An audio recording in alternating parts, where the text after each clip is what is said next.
Hola a todos, ¿qué tal estáis? Soy Sergio Chico, estamos aquí en un nuevo vídeo más acerca del trastorno de la personalidad narcisista. Y en el vídeo de hoy vamos a ver de forma resumida cómo sería todo el ciclo de la relación con una persona narcisista en sus diferentes fases para que podáis entenderlo a la perfección.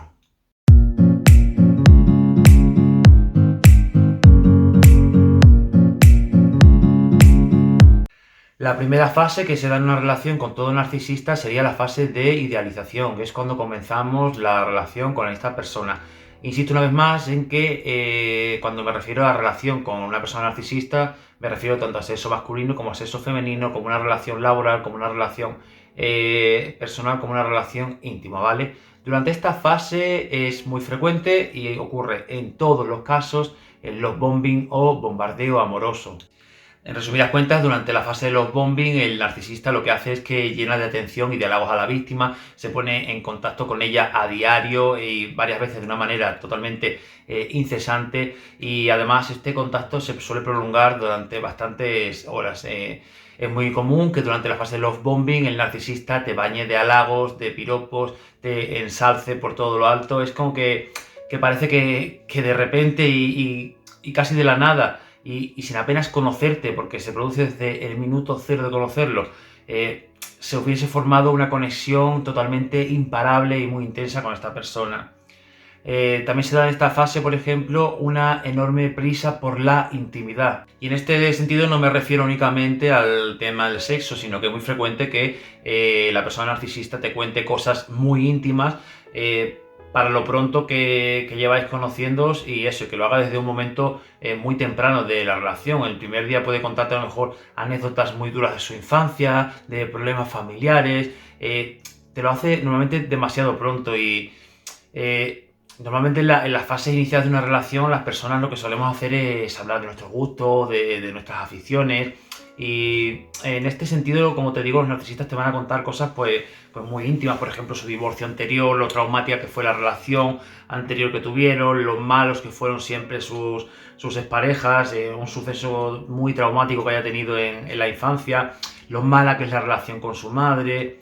Y hacen esto con un único objetivo, y es que tú hagas con ellos exactamente lo mismo. Lo que quieren es que tú te abras y le cuentes cuáles son todas esas heridas emocionales que traes del pasado para obtener una gran cantidad de información sobre ti y hacer que se establezca una relación de confianza con ellos. Durante esta fase también te escuchan y te ofrecen su apoyo de una manera incondicional. De hecho, vas a sentir que esta persona está tan entregada a ti y tan disponible para ti como nunca antes has podido experimentar. Vas a sentir eso, que esta persona está para ti de una manera muchísimo más intensa de lo que lo hicieron tus parejas anteriormente, que está ahí para apoyarte en todo, en tu pasado, en tus proyectos presentes, en todo lo que tengas pensado de cara a un futuro. Por ejemplo, ¿te has peleado con una amiga? Pues esta persona va a ser tu consejero más sabio.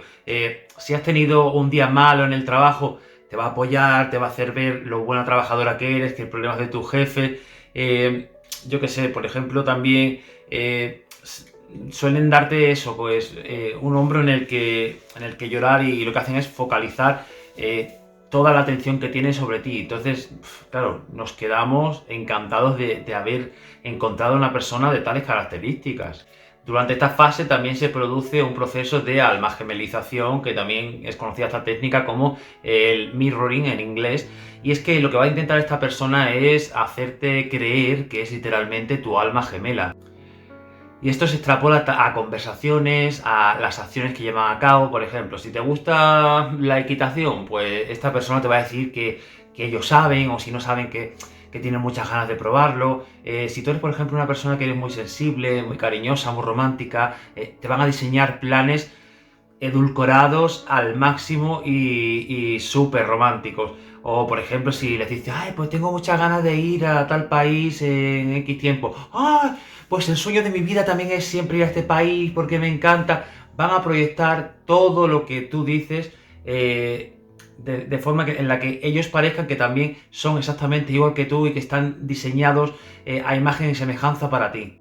Los narcisistas suelen ser hipersexuales y desde fases muy tempranas se van a interesar por saber qué es aquello que te gusta en la intimidad, qué cosas son las que te gusta hacer en la cama, cuáles son las cosas que te provocan mayor placer, mayor morbo o cuáles te hacen llegar al orgasmo con mayor facilidad.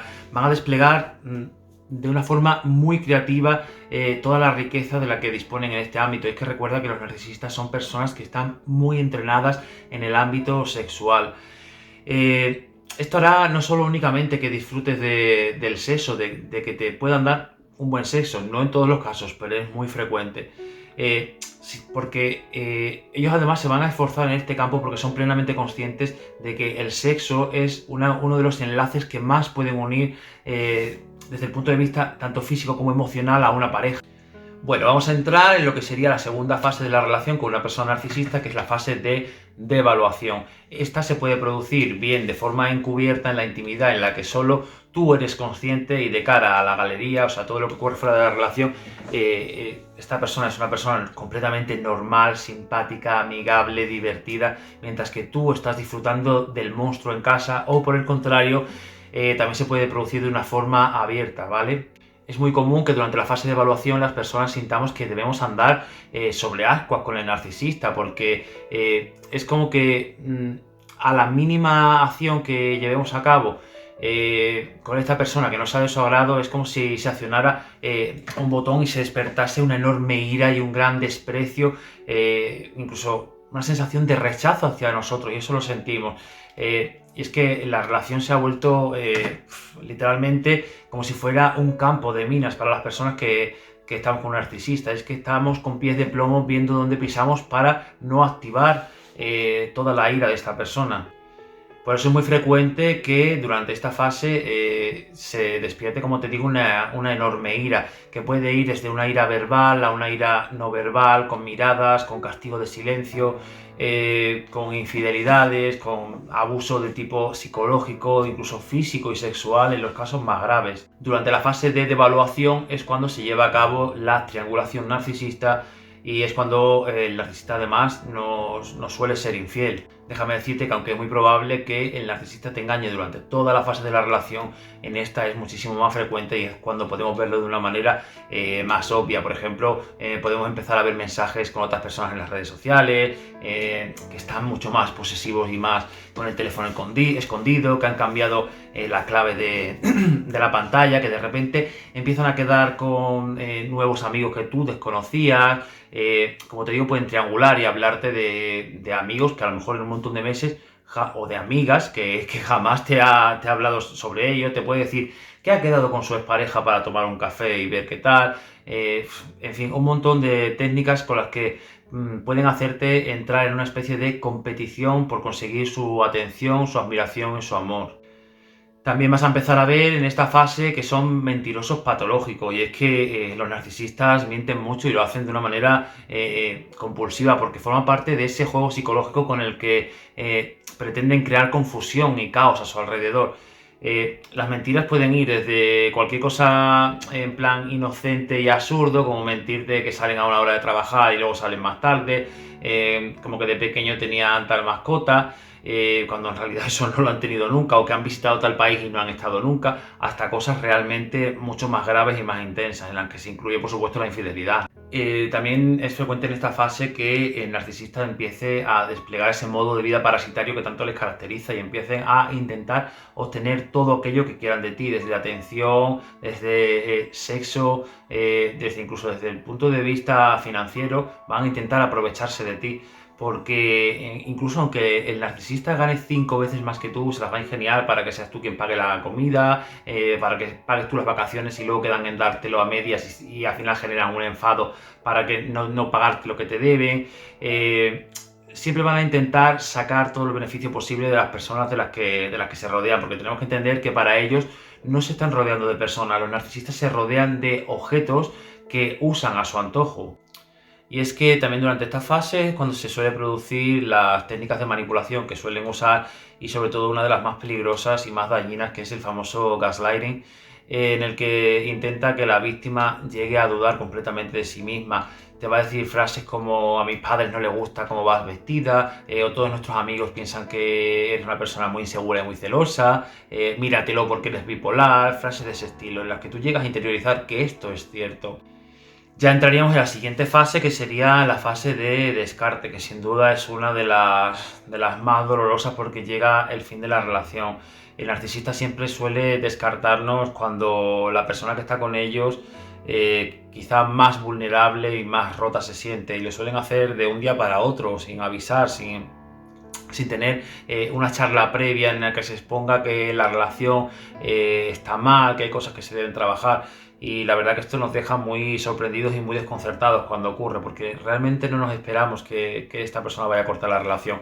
Es como que en lugar de que el narcisista tuviese emociones normales y corrientes, tiene como una especie de botón de encendido o apagado de la relación, en la que de repente presiona el botón y decide olvidarse completamente de nosotros, y realmente para él desaparecemos.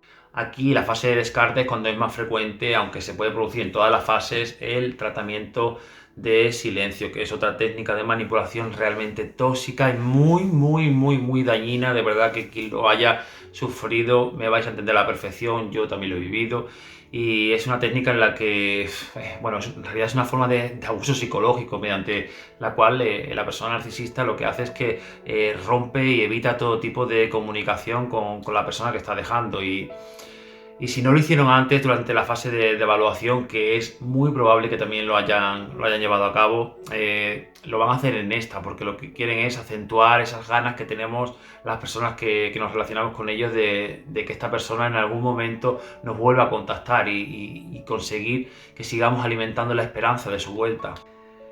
A pesar de que una persona narcisista decida descartarte, es probable que no haya una ausencia de cierre real como tal de la relación, porque en el caso de los narcisistas suele funcionar así, y es que si él deja la relación lo hace sin dar explicaciones, sin mensajes de despedida, sin una conversación en persona, sin realmente un cierre digno que honre a esa relación bonita, entre comillas, que hemos tenido con esta persona. Y es que lo hacen con un único objetivo, y es que más adelante, bien en X semanas, en X meses, en X años, eso no lo vamos a saber nunca, es muy probable que esta persona decida regresar de nuevo y ponerse en contacto con nosotros mediante el ya conocido hoovering, que bueno, que es una técnica en la que intenta retomar el contacto con nosotros, o que tú lo retomes con ella, para tantear si es posible volver a seguir aspirándote, a seguir obteniendo tu energía, a seguir teniéndote ahí. Soy consciente de que te estoy dando mucha información. Si estás acostumbrado ya a mi canal, ya habrás visto más información sobre el narcisismo en diferentes etapas y diferentes aspectos. Pero sé que si es la primera vez que estás viendo este vídeo, sobre todo si es la primera vez que ves un vídeo sobre el narcisismo, es demasiada información. No te agobies, solo quiero que tengas esto de manera generalizada, cómo se produce. Luego puedes ir investigando más sobre cada uno de estos aspectos. Bueno, y lo más importante es que durante la fase de descarte es cuando se le cae la máscara realmente a la persona narcisista, y es cuando se suele mostrar que todo lo que nos ha vendido es completamente falso, que nos ha vendido humo, que ahí en esa persona no existe nada bueno, ningún sentimiento compasivo, ningún tipo de empatía, y sobre todo no existen remordimientos por todo el daño que nos hace. Y es frecuente que de un día para otro suban fotos a las redes sociales con una nueva persona, aparentemente súper enamorados y súper enamoradas, como si realmente la relación que han tenido con nosotros a lo mejor hace una semana, 2 semanas, nunca hubiese existido. También es muy probable que me digas, oye Sergio, pero es que hay casos en los que yo he dejado a mi narcisista. Sí, es verdad, hay veces que hay víctimas que están muy despiertas, que vienen de otras relaciones con otras personas narcisistas o tóxicas, y deciden o están más conectadas con esa sensación de amor propio, o no han sido tan devaluadas, y deciden cortar ellas la relación. En estos casos es muy probable que lo primero el narcisista trate de oponerse a la ruptura, porque y lo hace con todo tipo de mentiras, de manipulaciones, de chantajes y de estrategias, que tienen muchas para llevar a cabo esto. Si de igual forma la persona con la que se está relacionando tiene muy claro que la relación la va a dejar sí o sí, entonces el narcisista va a desaparecer aplicando tratamiento silencioso. Pero no todos los narcisistas regresan, y te recomiendo que en mi canal busques que tengo algunos vídeos de qué narcisistas no regresan o por qué mi narcisista nunca volvió. El caso es que una vez que has llegado hasta aquí y has conseguido alejar al narcisista de tu vida, tanto si has sido tú quien ha dejado la relación como ha sido esta persona la que te ha descartado, es importante que mantengas un buen y estricto contacto cero. Y sé que a veces esto no es posible y lo mejor que puedes hacer es llevar a cabo la técnica de la piedra gris. Y quiero que entendáis que es importante cortar cuanto antes la relación con la persona narcisista, porque son personas tan tóxicas y tan dañinas que cuanto más tiempo esté esta persona en nuestra vida, más difícil al final nos resulta desengancharnos de ella. Pero es cierto que cuanto luego más fuertes psicológicamente estamos y más emocionalmente preparados estamos, es mucho más fácil empezar el contacto cero y sobre todo mantenerlo. Y sobre todo, de verdad, si te lo puedes permitir, que entiendo que económicamente no todo el mundo se lo puede permitir, si te sientes en una relación tóxica de este tipo, o que podría ser de una relación con un narcisista, y sientes este ciclo que se repite constantemente, te recomiendo que solicites ayuda profesional con una persona especializada en el tema que te pueda ayudar. Este sería el ciclo de una relación con una persona narcisista. Y ya un ciclo, o sea, lo digo ciclo porque una vez que se produce el descarte, con el tiempo volverá el hoovering con el que va a volver a intentar aspirarte y volver a tu vida y regresar, y comenzará otra vez igual, comenzará un love bombing, comenzará cuando ya te haya conseguido una devaluación y así progresivamente, ¿vale? Por eso la importancia del contacto cero. Bueno, si has llegado hasta aquí, espero que te haya gustado, que veamos el abuso narcisista en la relación de una manera generalizada. Y nada, sin más, te invito a que me dejes en los comentarios tus sugerencias, tus opiniones, cómo te ha ocurrido a ti, que compartas el vídeo, que te suscribas al canal para quedarte aquí conmigo. Y sin más, nos vemos la semana que viene en un nuevo vídeo que creo que será del love bombing, una de las fases del ciclo de abuso. Nos vemos el próximo domingo. Chao.